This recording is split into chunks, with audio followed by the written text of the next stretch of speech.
Hello नमस्कार। मैं आसिफ पटना से डेमोक्रेटिक चरखा के लिए। आज हमारे साथ मौजूद हैं बिहार के पूर्व कृषि मंत्री सुधाकर सिंह। अ, मैं इनसे इसलिए बातचीत कर रहा हूँ कि पिछले दिनों इन्होंने बिहार विधानसभा में कृषि पे एक निजी विधेयक पेश किया था।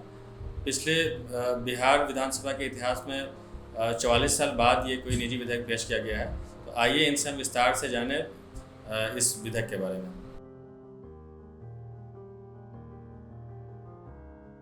कानून बनाने की जो प्रक्रिया में हमेशा सरकार के द्वारा ही प्रस्ताव पेश हो, ऐसा कल्पना किया गया था। लेकिन सरकार जो बनती है वो दलीय आधार की राजनीति के आधार पर, अपनी दलीय प्रतिबद्धता के आधार पर कानून पेश करते हैं और नहीं करते। इसीलिए संविधान बनाने के बाद जो संसदीय प्रणाली में समय समय पर संशोधनों के जरिए यह निश्चित किया गया कि देश की ज़रूरतों या राज्य की ज़रूरतों के हिसाब से जो सदन के जो सदस्य हैं वह निजी तौर पर भी विधेयक ला सकें और उस विधेयक पर विस्तृत चर्चा हो सके, यह अपेक्षा की गई है। और उस चर्चा के जरिए जो चीज़ सरकार को या सदन की जब सर्वानुमति बन जाती है तो वह कानून के रूप में परिणत हो जाता है, और जब सर्वानुमति नहीं बनता है तो वो विधेयक चर्चा के बाद आगे नहीं बढ़ पाता है। लेकिन दुर्भाग्य क्या है कि बिहार में पिछले 44 साल 78 लास्ट जो हमारे निजी विधेयक लाए गए, इसके बाद से लगातार जो विधायी जो प्रक्रिया है वो बिहार में निश्चित तौर पर अन्य राज्यों के मुकाबले नीचे चला गया है, जहां जो विस्तृत चर्चा होना चाहिए वो चर्चा बंद पड़ा हुआ है।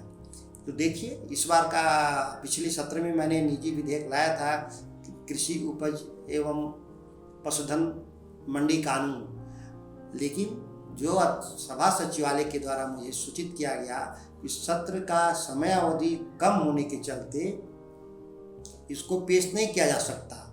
वर्तमान सत्र के लिए मैंने पुनः इस बिल को पुनः स्थापित किया हूँ, और इसके अलावा जो सभाध्यक्ष हैं विधानसभा के स्पीकर, उनको मैंने पत्र भी लिखा कि लोक महत्व का विषय है।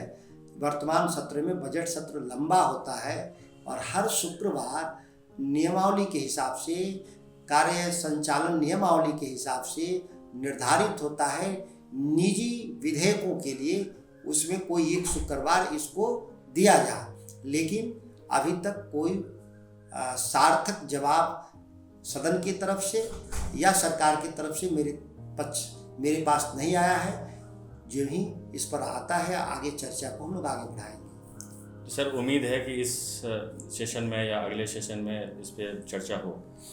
देखिए, मैं उम्मीद इसलिए बहुत अभी उम्मीद पर नहीं हूँ कि जो वर्तमान की जो सरकार है, 17 साल से सरकार में के मुखिया नीतीश कुमार हैं, जिनके रेजिम में यह मंडी कानून निरस्त किया गया था 2006 में।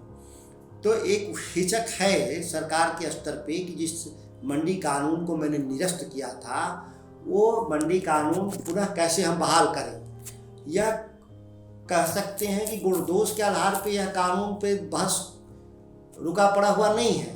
यह एक व्यक्ति के निजी जो अपने महत्वाकांक्षाएं हैं उसके आधार पे रुका हुआ है। अन्यथा बिहार विधानसभा में बहस हो जाने देना चाहिए। सभी लोगों को पक्ष रखने का अवसर मिलना चाहिए। निर्णय बिहार के विधानसभा पे छोड़ देना चाहिए। लेकिन सदन के नेता के तौर पर इस प्रस्ताव के खिलाफ अभी नीतीश कुमार जी दिख रहे हैं। अभी तक कल की क्या परिस्थिति बनेगी जिसके बारे में मैं अभी दावे के साथ नहीं कह सकता। आप देख रहे होंगे पूरे बिहार भर में हम लोग मंडी कानून को लागू करने के लिए, भूमि अधिग्रहण कानून को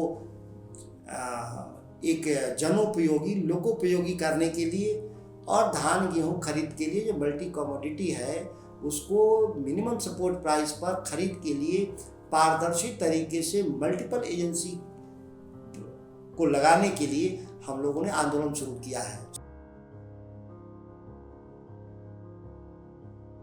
ये बहुत साफ है इस बिल को लेकर के कि जिस तरीके से देश में अन्य राज्यों में जो मंडियां हैं और मंडियों को चलाने के लिए जो कानून है, ठीक सिमिलर टाइप उसी जैसा बिहार में भी कानून होना चाहिए। एक छोटे से उदाहरण के लिए कि अगर आपको दिल्ली जाना है तो आपको प्लेटफॉर्म पे जाते हैं और जो ट्रेन आती है उस पर चढ़ जाते हैं। ठीक उसी तरह से किसी किसान को अनाज बेचना है तो मंडी एक प्लेटफॉर्म है जहाँ वो जाता है, और खरीदार वो ट्रेन जैसा है। वो कई खरीदार आते हैं और जो सबसे जो ऊंचा भाव देता है उसको किसान उस अनाज को, फल को, सब्जी को, जानवर को बेच देता है। इससे क्या होता है कि जो पूरी जो सप्लाई एंड लॉजिस्टिक जो सिस्टम है वो मंडी के जरिए ही हम इसको लागू कर सकते हैं। किसान के घर से निकला हुआ अनाज या फल, सब्जी, दूध कंज्यूमर तक, उपभोक्ता तक जो शहरों में रहते हैं वहाँ पहुँचो, इसके लिए पूरी एक जो पारदर्शी तरीके से केवल मूल्य का निर्धारण ही नहीं होता, उसकी गुणवत्ता भी सुनिश्चित होती है। उसमें हम जो सबसे बड़ा है जो मिलावट की जो गुंजाइश रहती है वो मिलावट की गुंजाइश समाप्त हो जाती है। न्यूनतम समर्थन किसानों को मिल जाता है, जो उपभोक्ता हैं उनको उचित मूल्य पर भी मिल जाता है। जब ही आप सिस्टम से बाहर कर देते हैं मंडियों को तो ये अपारदर्शी हो जाता है। किसान को न्यूनतम मिलता है और जो उपभोक्ता होते हैं, कंज्यूमर बैठे हैं शहर में, जो नौकरी पेशा जो खरीद के खाते हैं, उनको महंगे दर पे मिलता है। एक उदाहरण है, अब मैं बता रहा हूँ उसको, कि एक बासमती चावल किसान के घर से 100 रुपया केजी निकलता है। जो सबसे हाईएस्ट क्वालिटी जो चावल की बासमती, वो मैक्सिमम प्राइस उसका है वो 100 रुपये थोक में केजी। लेकिन जब वही ताज होटल में जाएगा तो ताज होटल को 1 केजी चावल जब वो पका देगा तो उससे 10 प्लेट चावल बनेगा। 100 ग्राम से ज़्यादा चावल नहीं होता एक प्लेट में। तो वो 10 प्लेट की कीमत अगर देखें तो ताज में उसका 10,000 हो गया, एक प्लेट 1,000। तो किसान के यहाँ से 100 रुपया में सामान निकला, लेकिन जो अंतिम उपभोक्ता है उसको 10,000 रुपया में मिला। तो ये बीच का ह्यूज डिफरेंसेज है। इसी को ही हमको सरकार के रूप में ड्यूटी होता है कि हम सस्ता लोगों को सुनिश्चित करें खाने वाले को, और किसान को भी न्यूनतम मिल जाए कि उसकी भी आमदनी और उसका आय सुनिश्चित हो जाए। इसी को लागू करने के लिए कानून की जरूरत होती है, और ये कानून का नाम होगा कृषि उपज एवं पशुधन मंडी कानून। थोड़े से परिवर्तन होंगे इसमें। पहले के कानून में स्पष्ट नहीं था कि कितनी मंडी बिहार में होनी चाहिए। इस कानून में बड़ा साफ है कि हर 10 किलोमीटर पर एक मंडी होना चाहिए।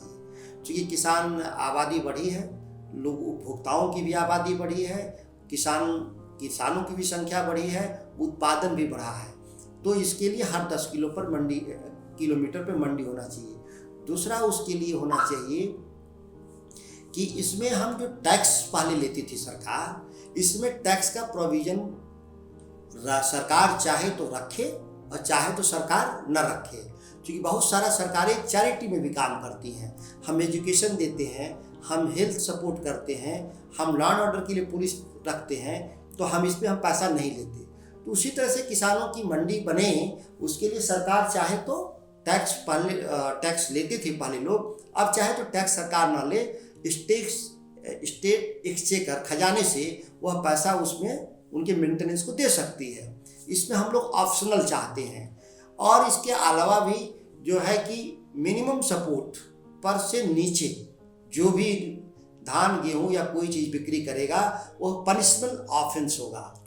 न्यूनतम से नीचे नहीं खरीद बिक्री होगा। इस कानून में बदलाव होगा पहले वाले कानून से। इस तरह के मोटे मोटे 4-5 महत्वपूर्ण उसमें हम लोग सवाल को जोड़े हैं। बाकी चीज़ें थोड़ा विस्तार में है।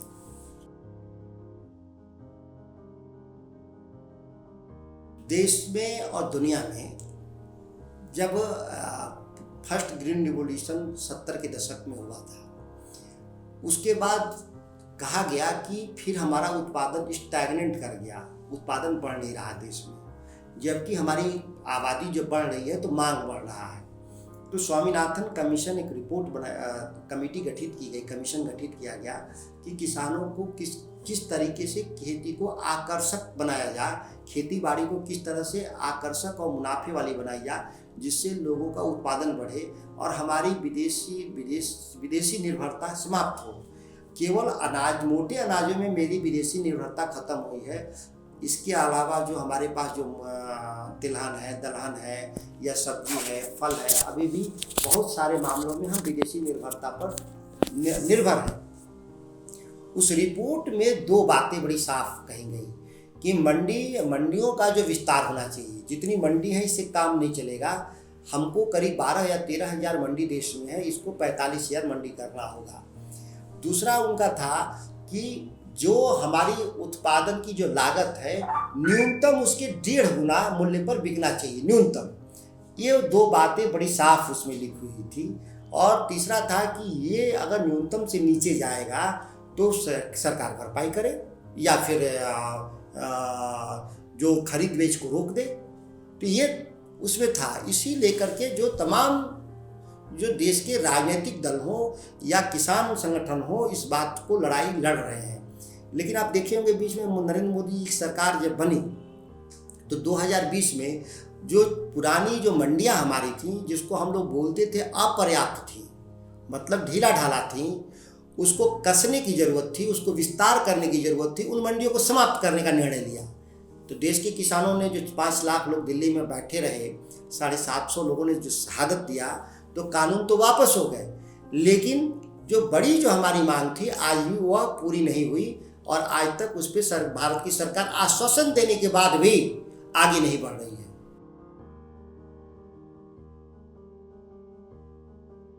देखिए, इससे तो जाहिर हो रहा है कि मैं तो 2 साल हुआ विधानसभा में आए हुए, मेरा कार्यकाल 2 साल का है, तो 42 साल तक नहीं आए और ये 2 साल ये भी जोड़ लिए 44 साल, तो ये विधायी प्रक्रिया कमज़ोर हुई है।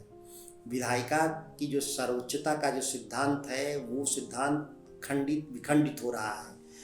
एक तरह से कहा जाए तो विधायिका आज कार्यपालिका के नियंत्रण में चली गई है। इस तरह से कानून की गलत व्याख्या कर करके कार्यपालिका को सर्वोच्च कर दिया गया। कार्यपालिका में भी जो सामूहिक उत्तरदायित्व का था कि कैबिनेट के सभी लोग एक समान होंगे और मुख्यमंत्री वैसा ही होगा जैसे फुटबॉल में या किसी खेल में वो कैप्टन होता है, मालिक नहीं होता। लेकिन यहाँ कैबिनेट डिफरेंट कर गया, सामूहिक उत्तरदायित्व का सिद्धांत खत्म हो गया। मुख्यमंत्री कैप्टन नहीं है आज के दिन में, वो एक तरह से वो प्रोप्राइटर हो गया, मालिक है। मुख्यमंत्री हो या देश के प्रधानमंत्री हो। और आप देखे होंगे कि सोशल मीडिया और मीडिया में नारा लगता है कि देश में मोदी की सरकार और बिहार में बहार है और नीतीश कुमार मुख्यमंत्री है, सरकार है। तो ये जो नई जो राजनीतिक शब्दावली गढ़ी गई, सिद्धांत गढ़े गए, यह देश की आज़ादी के और भारत के संविधान के मूल भावना के खिलाफ जाता है। और इसीलिए आज भारत में और राज्य में जो संकट है वो गरीबी का सवाल हो, बेरोजगारी का सवाल हो, किसानों का आर्थिक संकट हो, यह तमाम संकट इसलिए बढ़ते जा रहे हैं कि जो प्लेटफॉर्म था विधायिका असेंबली या लोकसभा, वहाँ पर अब डिस्कशन नहीं है, एक पक्षीय है। सरकार केवल बजट पास कराने के लिए वह सदन का उपयोग कर रही है, वह भी बाकी चीज़ों के लिए नहीं। आपका बहुत बहुत शुक्रिया, आप हमारे चैनल को वक्त दिया। उम्मीद करते हैं कि इस बजट सेशन में इस विधेयक पे ज़रूर बातचीत होगी। बहुत बहुत शुक्रिया।